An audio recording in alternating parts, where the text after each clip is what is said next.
9624 கிராம ஊராட்சிகள், 314 ஊராட்சி ஒன்றியங்களுக்கு சிறப்பு அலுவலர்கள் தற்பொழுது நியமித்து தமிழக அரசு உத்தரவு பிறப்பித்திருக்கிறது. இதுகுறித்தான கூடுதல் விவரங்களுடன் இணைகிறார் எம்முடைய செய்தியாளர் செலினா. செலினா, இது குறித்தான விவரங்கள். உள்ளாட்சி அமைப்புகளுக்கான சிறப்பு அதிகாரிகளை நியமித்து தற்பொழுது தமிழ்நாடு அரசு உத்தரவிடுவது போடப்பட்டிருக்கிறது. குறிப்பாக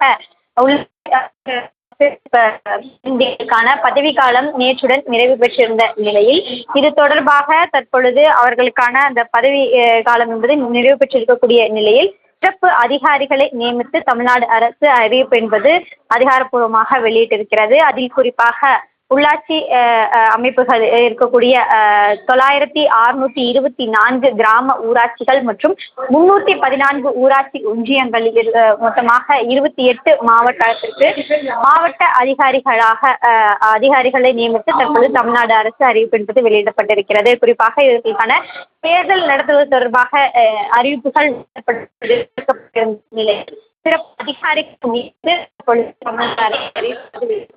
மொத்தமாக 28 மாவட்டங்களுக்கான அந்த அதிகாரிகளை நியமனம் என்பது செய்யப்பட்டிருக்கிறது.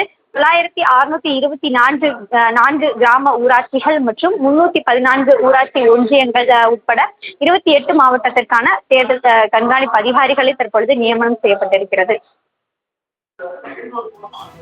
தகவல்களுக்கு நன்றி செலினா.